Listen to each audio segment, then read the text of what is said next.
الحمدللہ رب العالمین والصلاة والسلام علی سید المرسلین وعلی آلہ واصحابہ اجمعین اما بعد اعوذ باللہ من الشیطان الرجیم بسم اللہ الرحمن الرحیم رب اشرح لی صدری ویسر لی امری واحلل عقدۃ من لسانی یفقہوا قولی قال النبی صلی اللہ علیہ وسلم زینوا القرآن باصواتکم او کما قال النبی صلی اللہ علیہ وسلم۔ محترم سامعین ناظرین، جیسے کہ آپ حضرات کو معلوم ہے کہ ہمارا جو یوٹیوب چینل ہے یا فیس بک پیج ہے اس پر بیانات بھی آتے رہتے ہیں اور قرات کے حوالے سے، تلاوت کے حوالے سے بھی بات چیت ہوتی رہتی ہے۔ تو اس حوالے سے دو چار باتیں آپ حضرات کی گوش گزار کرنا چاہتا ہوں، چونکہ کمنٹس کے اندر کافی لوگ کامن قسم کے سوالات پوچھتے ہیں۔ کبھی قرات کے حوالے سے یہ پوچھتے ہیں کہ بھئی آواز کو پختہ کیسے کرنا چاہیے، یا آواز کے اندر سریلا پن کیسے لے کر آئیں، یا اسی طریقے سے بعض لوگ یہ سوال کرتے ہیں کہ بھئی ہم اپنے گلے کو کیسے کھولیں۔ یہ تین قسم کے سوال تو عموماً ہر ویڈیو میں تقریباً پوچھے جاتے ہیں۔ نمبر ایک کہ گلے کو کیسے پختہ کریں، نمبر دو کہ اپنا سریلا پن، آواز کے اندر سریلا پن کیسے لے کر آئیں، اور نمبر تین سوال یہ پوچھتے ہیں کہ بھئی ہم جو ہے اپنے آواز کو اپنے گلے کو کیسے کھولیں۔ یہ تین قسم کے سوال پوچھتے رہتے ہیں۔ تو اس حوالے سے دو چار گزارشات اپنے تجربے کے طور پر جو ہمارے ساتھ معاملات ہوتے ہیں تو ہم کیسے ان کو ہینڈل کرتے ہیں، تو اس چیز کو سامنے رکھتے ہوئے دو چار گزارشات اس حوالے سے میں آپ سے کرنا چاہتا ہوں۔ نمبر ایک یہ ہے کہ آواز کو کیسے پختہ کریں، آواز کے اندر طاقت کیسے پیدا کریں، آواز کے اندر جان کیسے پیدا کریں، آواز کو پختہ کیسے کریں۔ یاد رکھیں، سب سے پہلی چیز آواز کو پختہ کرنے کے لیے مشق ہے، مشق، جسے ہم پریکٹس کہتے ہیں یا مشق کہتے ہیں یا ریاض کہتے ہیں۔ یہ مشق جو ہے نا جی، یہ آواز کو پختہ کرتا ہے۔ جتنا آپ مشق کریں گے اتنی ہی آپ کی آواز میں پختگی پیدا ہوگی، اتنا ہی آپ جو ہے اپنے آواز کے اوپر کنٹرول کر سکتے ہیں۔ اب آواز کو آپ کی مرضی کے مطابق جس طریقے سے آپ اٹھانا چاہتے ہیں وہ اس کو اٹھا لیں، جس طریقے سے آپ نیچے لے کر آنا چاہتے ہیں نیچے لے کر آئیں، اور اسی طریقے سے آواز جتنی مرضی آپ زور سے نکالنا چاہیں تو اس کو آپ جو ہے نا جی نکال سکتے ہیں۔ اس سے جو ہے نا جی آپ کے اس مشق سے جو ہے آپ کی آواز پختہ ہوگی۔ اس حوالے سے دوسری بات بھی ایک ذہن میں رکھیں کہ بعض مرتبہ مشق کے دوران ایسا ہوتا ہے کہ جو نیو کمرز ہوتے ہیں، ابتدائی طلباء کرام یا ابتدائی اسٹوڈنٹس قرات کے حوالے سے، ان کو سب سے پہلا جو مسئلہ درپیش آتا ہے اس حوالے سے وہ یہ ہے کہ ان کا گلا خراب ہو جاتا ہے۔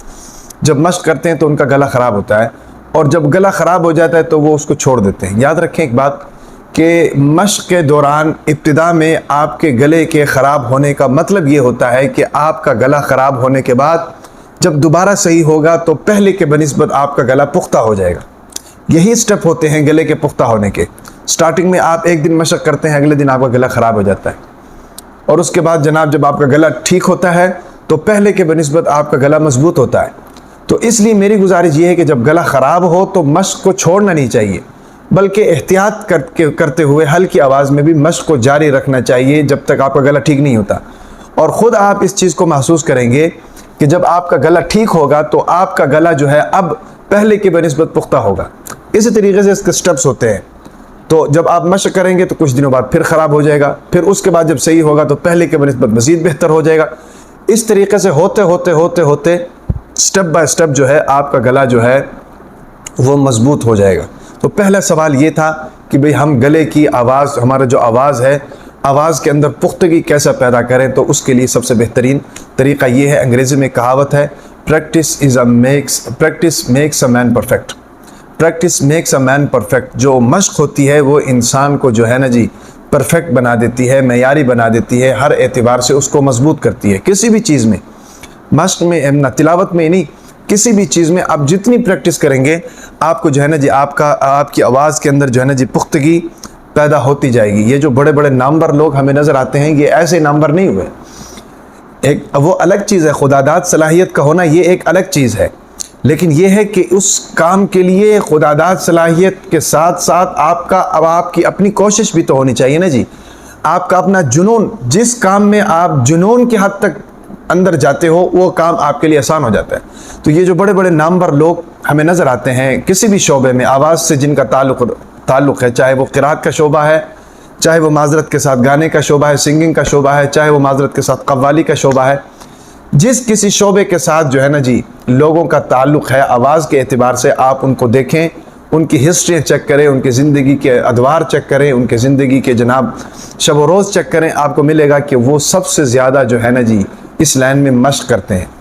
ساری رات لوگ مشق کرتے ہیں، سارا دن لوگ مشق کرتے ہیں، 8 گھنٹے لوگ مشق کرتے ہیں۔ ہمیں تو مشکل لگتا ہے، لیکن جو لوگ جن کا معمول ہے ان کے لیے تو آسان ہے، ان کے لیے تو کوئی مشکل نہیں۔ تو سب سے پہلی چیز یہ ہے کہ آواز کو پختہ کرنے کے لیے بھائی جان مشق ہونی چاہیے دبا کر۔ جب آپ مشق کریں گے تو آپ کی آواز پختہ ہوگی، اور اس طریقے سے اس کے مختلف طریقے بھی ہمارے معاشرے میں دیکھنے کو ملتے ہیں۔ بعض حضرات جو ہے وہ دیوار کے کونے کی طرف رخ کر کے اپنا مشق کرتے ہیں، اس کا بھی بڑا فائدہ ہوتا ہے، وہ بھی اگر پاسبلٹی ہو تو کر لینا چاہیے، تاکہ اس سے پتہ چلتا ہے کہ آپ کی آواز کی رفتار کیا ہے اور آپ کی آواز کی فریکوینسی کیا ہے، کتنی شدت سے آپ کی آواز نکل رہی ہے، ساری چیزیں۔ تو بیسکلی سب سے پہلی چیز اس حوالے سے یہ ذہن میں رکھیں کہ آواز کو پختہ کرنے کے لیے سب سے پہلی اور بنیادی چیز جو ہے نا جی آپ کی مشق ہونی چاہیے۔ جب آپ مشق کریں گے تو آپ کی آواز میں پختگی پیدا ہوگی۔ دوسری چیز، آواز کے اندر خوبصورتی کیسے پیدا کریں، آواز کے اندر سریلا پن کیسے پیدا کریں۔ یاد رکھیں کہ جب آپ مشق کر رہے ہوتے ہیں نا جی، مشق کے دوران ہی یہ ساری چیزیں ہوتی ہیں۔ آواز کے اندر سریلا پن پیدا کرنے کے لیے سب سے پہلی چیز تو مشق ہے، وہ تو آپ کر رہے ہیں جیسے میں نے بتا دیا۔ اس کے بعد جو ہے نا جی آپ کوشش کریں کہ آواز کے اندر انداز اس کا بنائیں۔ بڑے اس لائن کے جو لوگ ہیں، اگر قرات کے اندر آپ ہیں تو اس قرات کے حوالے سے جو بڑے نامور لوگ ہیں، مثال کے طور پر قاری عبدالباسط رحمۃ اللہ علیہ، اور اس طریقے سے شیخ شہاد رحمۃ اللہ علیہ، مصطفیٰ اسماعیل رحمۃ اللہ علیہ، اور اس طریقے سے جناب شیخ متولی رحمۃ اللہ علیہ، شیخ مصطفیٰ غلوش رحمۃ اللہ علیہ، اس طرح کے بہت سے بڑے قراء حضرات جو اس فن میں ماہر تھے، ان کو آپ دیکھیں۔ اور پھر ایک اور بات آپ کو بتاؤں کہ آواز میں سریلا پن پیدا کرنے کے لیے ایک تو محنت ہے، دوسرا جن آیات کو آپ پڑھ رہے ہیں ان آیات کے معنی کو بھی سمجھیں۔ جب معنی آپ کے ذہن میں ہوگا نا جی کہ اس آیت میں اللہ تعالیٰ کیا فرما رہے ہیں، تو خود ہی آپ کی آواز کے اندر لطف پیدا ہوگا، خود ہی آپ کی آواز کے اندر سریلا پن پیدا ہوگا۔ یہ چیز بھی آپ جو ہے نا جی نوٹ کریں۔ تو اس لیے دوسری چیز، آواز میں سریلا پن پیدا کیسے کریں، اس کے لیے مشق کے ساتھ ساتھ قراء کرام کو سنیں، اور کوشش کریں کہ مشق کے ساتھ ساتھ ہم اس چیز کو بھی جو ہے نا جی مینٹین کریں، اپنی آواز کے اندر سریلا پن پیدا کریں۔ آواز کو کہاں پر اٹھانا ہے، کہاں پر نیچے لے کر آنا ہے، اگر اٹھانا ہے تو اٹھانا کس طرح ہے، اگر نیچے لے کر آنا ہے تو نیچے کیسے لے کر آنا ہے، یہ ساری چیزیں جو ہے نا جی اس کے اندر جو ہے نا جی ملحوظ خاطر رکھنا چاہیے۔ تو 2 چیزیں ہوگی۔ اور تیسری چیز یہ ہے کہ گلے کو کیسے کھولیں، یہ سب سے امپورٹنٹ چیز ہے، گلے کو کیسے کھولیں۔ اب گلے کو کھولنے میں بھی سب سے پہلا اور بنیادی کردار جو ہے نا جی آپ کے مشق کا ہے۔ مشق آپ کر رہے ہیں تو یہ تو بہت اچھی بات ہے، اس کے بعد گلا کھولنا آسان ہے۔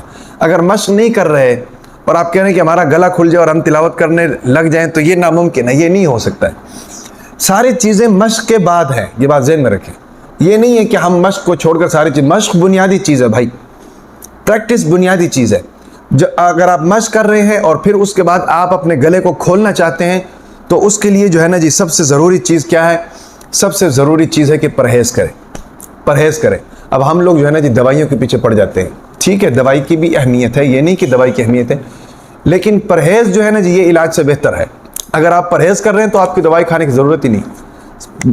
پرہیز اگر کریں گے تو آپ کا گلا کھلے گا، کیونکہ جسم کا سب سے نازک حصہ میرے خیال میں، یا یوں کہہ لو کہ جسم کا سب سے زیادہ بے وفا حصہ جو ہے وہ انسان کا یہ گلا ہے، آپ نے گرم خوراک کھائی، آپ کے معدے کے ذریعے سے آپ کے گلے کے اوپر افیکٹ کرے گا۔ آپ ٹھنڈی خوراک کھا رہے ہیں، آپ کے معدے کے ذریعے سے آپ کے گلے کے اوپر اثر انداز ہوگا، حالانکہ گلے کا اس میں کوئی کام نہیں، چونکہ گلے کا ایک راستہ معدے کے ساتھ جڑا ہوا ہے، پھیپھڑوں کے ساتھ جڑا ہوا ہے، خون کے ساتھ جڑا ہوا ہے، تو ان ساری چیزوں کی وجہ سے گلے کے اوپر جو ہے نا جی ساری چیزیں اثر انداز ہوتی ہیں۔ تو سب سے پہلی چیز کیا ہے، پرہیز آپ لوگوں نے کرنی ہے۔ جب پرہیز کریں گے تو آپ کا گلا آٹومیٹکلی، اب پرہیز کس چیز سے کرنا ہے، سب سے پہلی چیز مرچوں سے پرہیز کرنا ہے، آئلی چیزوں سے پرہیز کرنا ہے، مرغن غذاؤں سے پرہیز کرنا ہے، اور اس طریقے سے جناب کھٹی چیزوں سے پرہیز کرنا ہے، زیادہ ٹھنڈے پانی سے گریز کرنا ہے۔ یہ ساری وہ چیزیں ہیں